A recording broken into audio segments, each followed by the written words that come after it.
I'm guessing that this pandemic situation has been a real wake up call for most of us. If nothing else, has taught us how tenuous our supply chain is. What I think we've seen is a lot of hoarding, profiteering, things that have depleted the normal supply chain. So you can't just walk out to the store and buy what it is you want. Um, this tells me that what we really need to do, especially you and me that are campers type people, is we need to build our food stash, our at-home, in-home food stash is what I'm going to call it. Now, you might have another food stash that would be considered an emergency situation kind of thing. That is, you'd load it up and take it with you out in the woods somewhere if you had some horrible tragic situation developing around where you live. When we look about preparing for emergencies, one of the possibilities is you have a really bad situation happen where your local law enforcement just falls apart, and things become very chaotic, in which case you'd want to leave your home. That's not what we have here. What we have here is a much better situation in that we can stay home, which gives us the benefit of our refrigerator and our freezer. And of course, various utilities to prepare food with too. So what I want to talk about is what I'm going to call a in-home food stash, and developing an in-home food stash, because obviously there are a lot of people that don't have one. That's why we had such a run on everything at the store.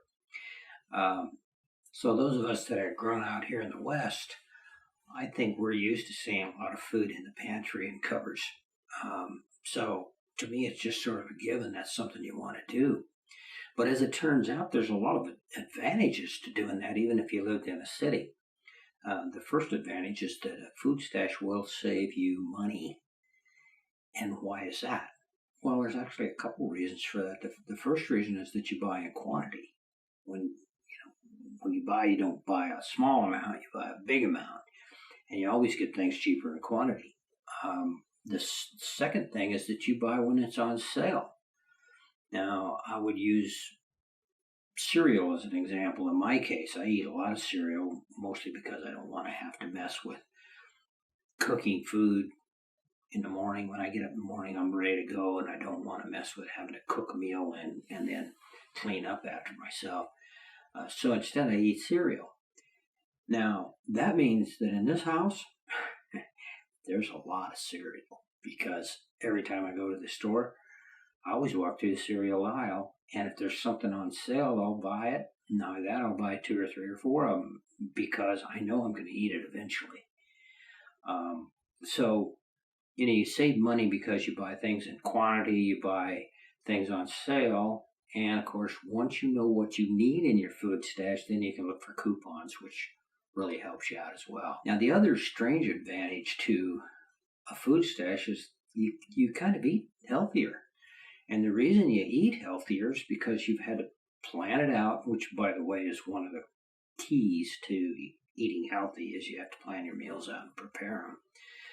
You don't just go to the cupboard and see what looks good, or open up the refrigerator and go, that cheese looks good, and take a chunk off and eat it. One of the secrets to eating healthy is you know what it is you're going to eat, and you've planned it out. The thing about a food stash is that you don't typically put potato chips and peanut butter cups in a food stash. You put healthier type things in there, beans and rice and stuff that has proteins in it. And then there's actually another odd advantage to a food stash if you happen to be a camper type, and I'm going to say you probably are, because most of my following are camper people. They go to my websites and partake of some of the information that I have available to them there. But it actually makes it a lot easier to go camping. And I say that because I don't have to go to the store. I have whatever I need right here in my house, so that if I decide I want to go camping, no big deal. Just go to the refrigerator and the freezer, and cupboards and I get whatever it is I think I'm going to want for that particular trip. Boom, I'm out the door. Don't have to stop at the store, which I think is kind of a big thing. And when things are easy to do, you tend to do them a lot.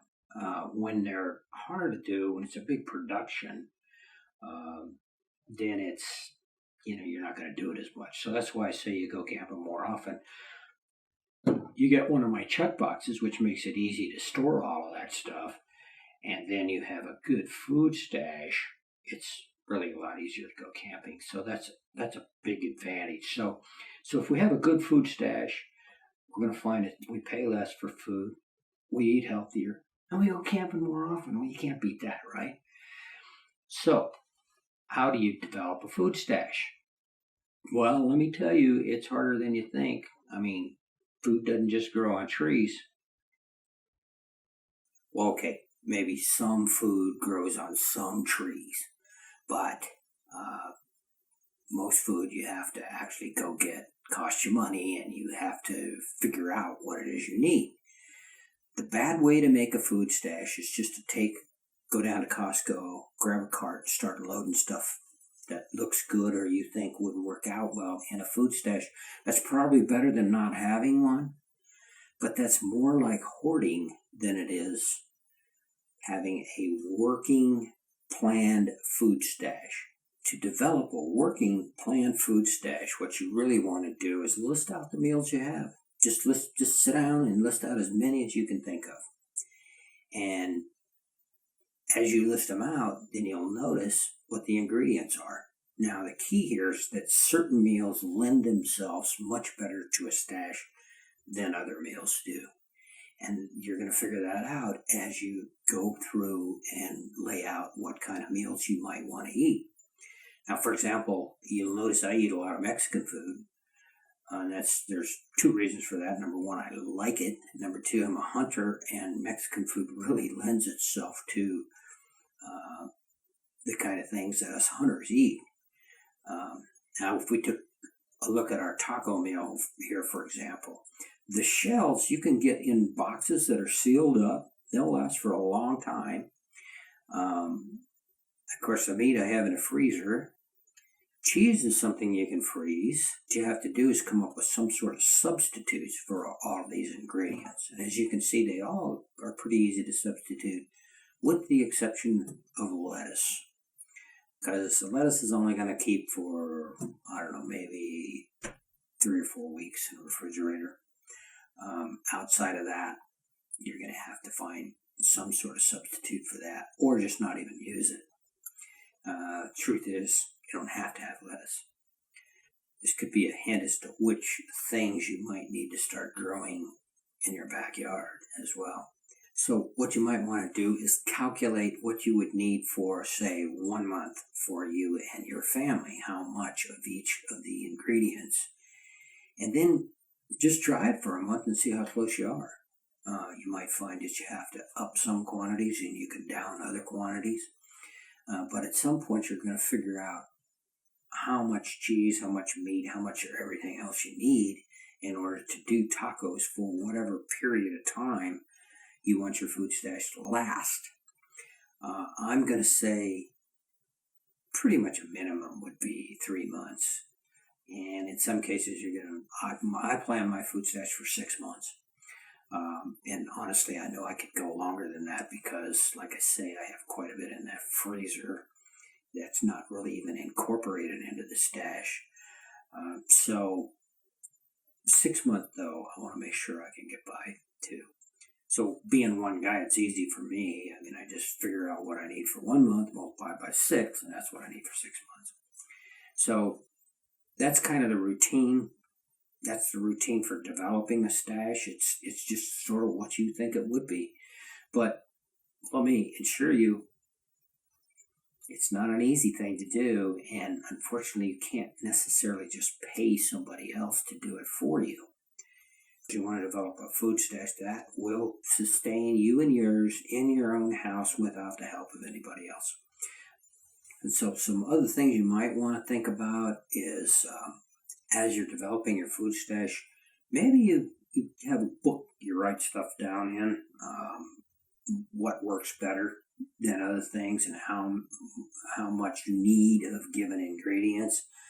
I do have a book that I basically give away to my camping type people. It's on my camping downloads page for campingtips.com, and it would work real well for that if you wanted to have a place to write things down, which I think is a good idea. When you write things down, it gives you something to refer back to, and it makes it a lot easier to refine things. That's probably the big thing there. The other thing you might want to consider is fermenting is a great skill to have. Dehydrating is a wonderful thing to know how to do. Just there's a lot of information out there on the internet about prepping is really what it's referred to as in the internet circles, and there's a lot of good stuff out there. You don't need to take it to the extreme of where we end up in a war or something like that, and you can't stay in your home. That's a whole another ball game, and you might want to think about that. But first, let's solve this hoarding and profiteering problem we have right now, and make sure you have what you need in your cupboards at home. It should be stuff you actually are going to eat. It should be stuff that you rotate through regularly. And if you do all that, you're going to save some money, you're going to eat healthier, and hopefully you'll go camping more often too. And by the way, the best way to check out your food stash and see whether or not it works is to go camping.